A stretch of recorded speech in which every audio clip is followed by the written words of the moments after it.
Hello and welcome to Sew Amelia, my channel where I talk all about making a handmade wardrobe for me and my children. Welcome to this week's video, which is a week in my sewing life.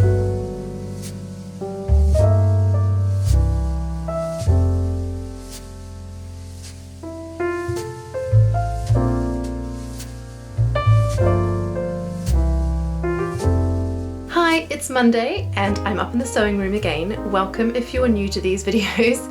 This is where I share a little bit each day about the projects that I'm working on. If you are new and you have not yet subscribed, it would be so great if you could click on the subscribe button and hit the notification bell if you enjoy watching my video today. So I have a couple of things planned for this week. More details about these patterns can be found in my November Makes vlog if you want to head over and look at that one. The first project that I want to start on this week is my Friday Pattern Company patina blouse. Now I've got a fabric from Minerva for this one. They gifted me this in exchange for a write-up on their website, and it's this lovely cotton here, and I think that will make a lovely patina blouse for my first version. And then I have a lovely Liberty cotton that I would really like to use for another version, but I'm going to see how this one goes first and see if I need to make any adjustments to the pattern to make it fit better. Now in Friday Pattern Company patterns, my bust measurement often falls into a medium, and my waist is between a medium and a large, and my hips fall into the large sizing. However, the other Friday Pattern Company garments that I've sewn have all been a bit oversized, and this one is no different. And I tend to make a size small in their patterns, and that usually works out really well.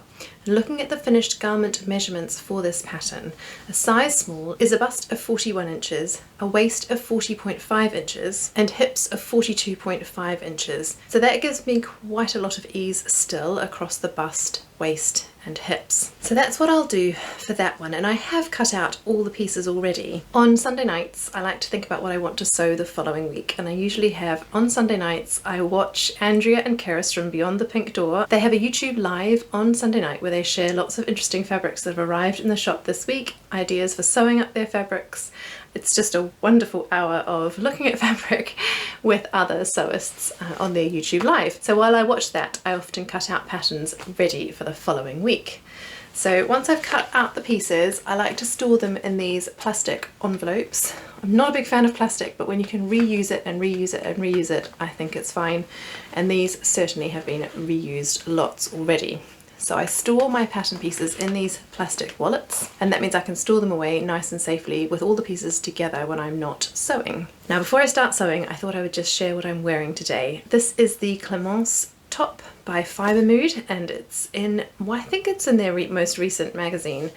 I saw this one and I couldn't resist getting it and making it with the Atelier Brunette sweatshirting, and I've bought this version in the cream, although I also have the navy version. It was such a soft sweatshirting, I couldn't resist buying both colourways. And actually I've not made that many sweatshirts before, so they've both been very useful and much worn additions to my wardrobe so far. I did share more details about this pattern in last week's video, so if you want to go and check that one out, then please do. So today I'm going to get started on the patina blouse and see how far I get in nap time. And I meant to say, I'm quite excited because when I went to the knitting and stitching show, I picked up some beautiful buttons from Ethel and Joan. These are her Dalmatian buttons. And I wasn't sure which project I would use them for at the time, but I think they'll go really well with this fabric. I really like the white colour, and I like the little flecks in them. I think that makes them such an interesting button to use. I think those will go really well with this fabric, so those are the buttons that I'm planning to use for this blouse. So I'm going to head off now, make the most of nap time and start sewing, and I will check in with you later on and let you know how I'm getting on with the patina blouse.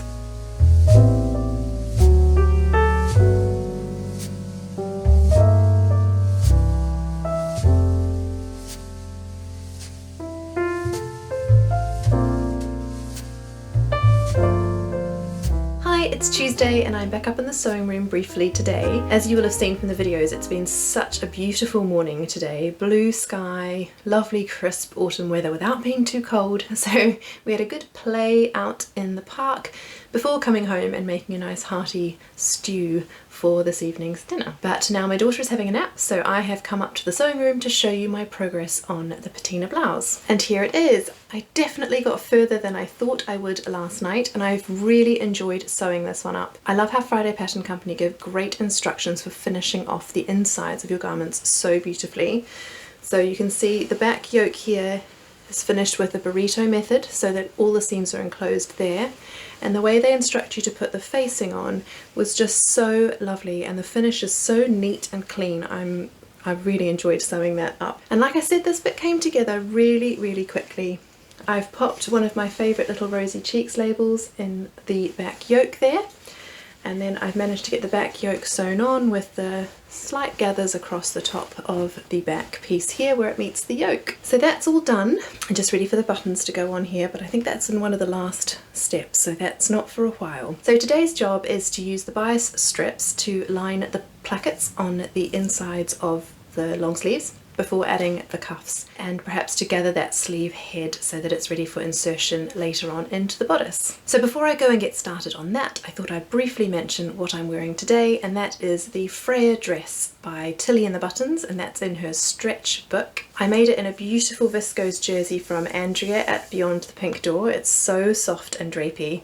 Initially I thought I would make a Freya with a mock turtleneck, but then when I was looking at the fabric and feeling it and playing with the drape of it, I just thought it would be much more suited to a cowl neck, and I'm really pleased with the finished result. It's a very comfy, cozy winter dress, and I've really enjoyed wearing that today. So I'm going to head off now and make a start on the sleeves of my patina blouse. I only have a little bit of time to sew on a Tuesday, so I'm going to make the most of it and see how much of those sleeves I can get sewn up in the next half an hour or so.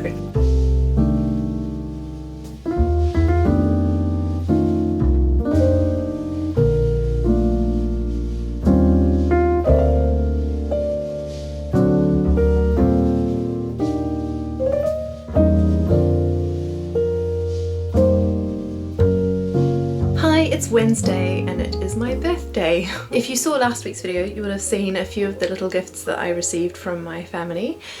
So if you haven't watched that yet, do pop back over to last week's video and have a quick look there if you're interested. But yes, it's going to be just a quiet Wednesday today really, because the children still have their clubs and activities, and there's still homework to be done and all of those fun things. The children and I had a lovely breakfast this morning. I made some cinnamon buns and I've got one over there to enjoy this afternoon over nap time while I'm sewing. I have a little bit of time to sew today at nap time, and I'm going to hopefully get the patina blouse finished. It doesn't look very dissimilar from yesterday, except that it now has sleeves. So yesterday I worked on this part of the sleeve here, which is the bias bound placket, and then that will obviously get sewn into or gathered into the cuff at the bottom of that sleeve.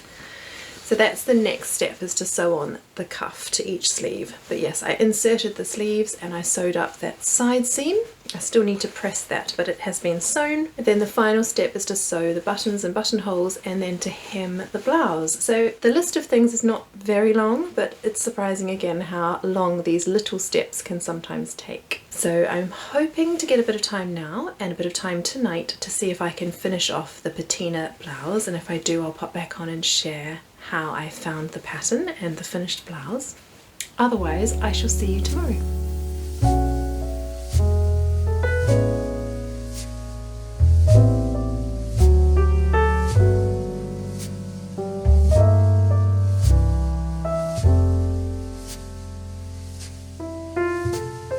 Hello, it's Friday and I'm back in the sewing room. On Wednesday night I ended up having a lovely relaxing birthday evening with my family, so I didn't get more sewing done on Wednesday night. And then Thursday just ended up being such a busy day. My son had a lovely concert at his school that he was playing in. It's the first concert we've been to in I don't know how long, and it was so lovely to attend that. But when we got home we were all exhausted, the children went to bed, and I spent a little bit of time editing Saturday morning's sewing video, and then I fell into bed exhausted as well. But I am back in the sewing room today, and I thought I would let you know that I have now finished the patina blouse. All that's left to do on that one is to sew on the buttons, and we have a little movie evening together as a family on Friday night, so I'm going to hand sew the buttons onto that this evening. Now the next project I'm going to get started on is one that I can do by hand, or at least a large chunk of it can be done by hand, because we have guests coming this weekend, which is super exciting, but it means that I will lose my sewing room because it's also the guest room. So what I'm going to do is start working on my daughter's dress for Christmas, which has a smocked yoke detail. So I'm hoping to start pleating up that fabric tonight for the yoke, and then I can do a bit of work on the smocking over the weekend. I love hand sewing. I find it so meditative and relaxing, and so I'm hoping to get a little bit of that done over the weekend. So in my November plans video, I shared that I was going to make this pattern here, view 3, with the smocked yoke detail here, which I'm really excited about. I wanted to make it with long sleeves though, to be a bit more wearable over the winter months. Now, since I shared this pattern, I have remembered that in my pattern stash I have a children's corner pattern called the Victoria dress, which is like this one in that it has the simple yoke with the puffed sleeves, and in fact it comes with a long puffed sleeve. So what I'm going to do is I'm going to make that dress as the base, and then I will add the smocked collar on from this pattern. And I think the two will go very well together because both dresses are finished with a bias neckline, and so I can just add this collar in using the bias piece in that pattern. So I'm going to make the dress in this beautiful red cotton velvet from Minerva. I'm sure it goes beautifully with my turtleneck top today. This is a Rowan, by the way, a Rowan bodysuit by Megan Nielsen. But yes, I'm going to make it in this red cotton velvet, and then I have this white cotton batiste that will be the collar. I just think that's going to be so beautiful for a Christmas dress. Now, I've not decided yet whether I'm going to do the smocking in white to match the collar here, or whether I'm going to do it in a red to match the velvet. I kind of want to keep it simple because I will be edging the collar with lace, so I'm veering towards smocking in white just to keep it a really clean finish against the red of the cotton velvet. So what I'm planning to do today is to cut out the piece for the collar from this cotton batiste and hopefully to get that pleated up. What I'll do is I'll pleat that first using my smocking pleater, and then I will draw the pleats out so that the fabric is flat again, and then I will edge it with the lace and the entredeaux before obviously drawing those pleating threads up so that I can smock that.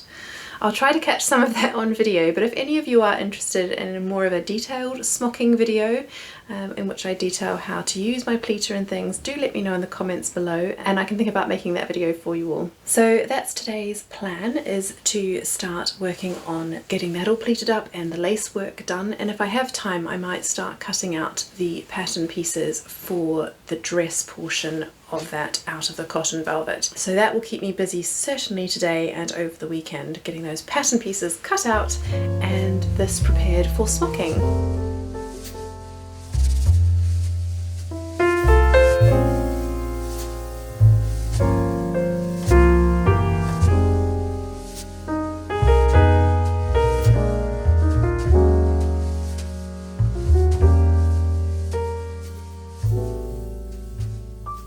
It's Sunday and it's been a lovely weekend, but not a huge amount of sewing time. Lots of time with our guests, which has been really nice.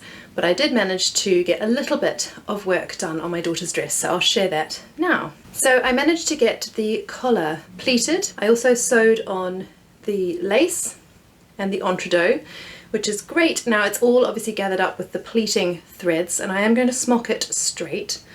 The pattern that I'm using will allow it to be stretched over a curve once I've finished smocking it, so that should be fine. But obviously it will be spread out a little bit more, so this ruffle won't be quite so ruffly on the finished dress.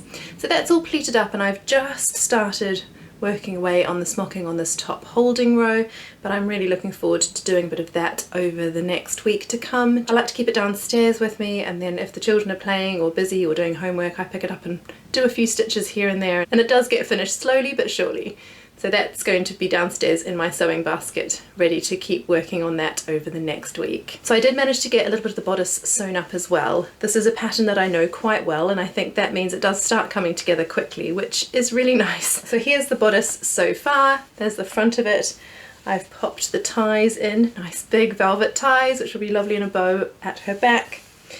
And there's the back of it. So I've just stay stitched or basted the neckline and the lining together because I will finish that off with a bias binding to hold that ruffle in place. Last year's Christmas dress I made from this Liberty lawn, and I had a little bit of it left over, just enough to squeeze out the lining for this dress. So that was a lovely find in my scrap stash that I have to be able to line that, because I think the colours go really well together. So if you see a little flash of that, it'll be okay. So I'm going to finish that with buttons on the back there, so that's yet to do. And then I just need to attach the skirt. So I'll be working on that over the next week or so. And I'll hold this up just so you can see the contrast of that white collar against the red. I think it's going to look really pretty, and I'm really enjoying working on this slowly for my daughter. The other thing I just thought I would quickly show you is my finished patina blouse. And here it is. So I did get the buttons sewn on and the buttonholes done.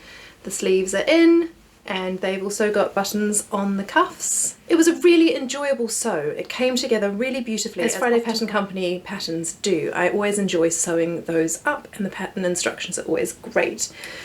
Having tried it on, I'm not sure that these darts are quite in the right place for me. They're okay, but I think I need to move them up an inch or so when I make the blouse next time.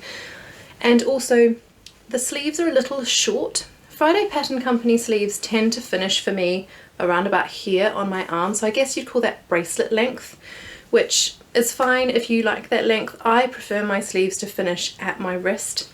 So actually, were I to make the patina blouse again, I would extend the sleeve length by at least an inch, possibly 2 or even 3. Because what I would probably do next time is just do an elasticated finish at the bottom of the sleeve, just for a bit more of a simple finish. I do like the cuff, but I think for ease of wear and pushing my sleeves up and down when I need to do stuff with the children, I sort of prefer an elasticated band at the bottom. So I think that's my only amendments to the pattern for next time, extending that sleeve by about 3 inches and turning that into an elasticated cuff. So just 2 makes this week, well, 1 finished make and 1 that I'm working on slowly, but I think that's just the nature of coming out of lockdown. We've had lots of lovely time with friends this week, we've had lots of events at school to go to and enjoy, and that is just wonderful after the last 18 months or 2 years that we have had.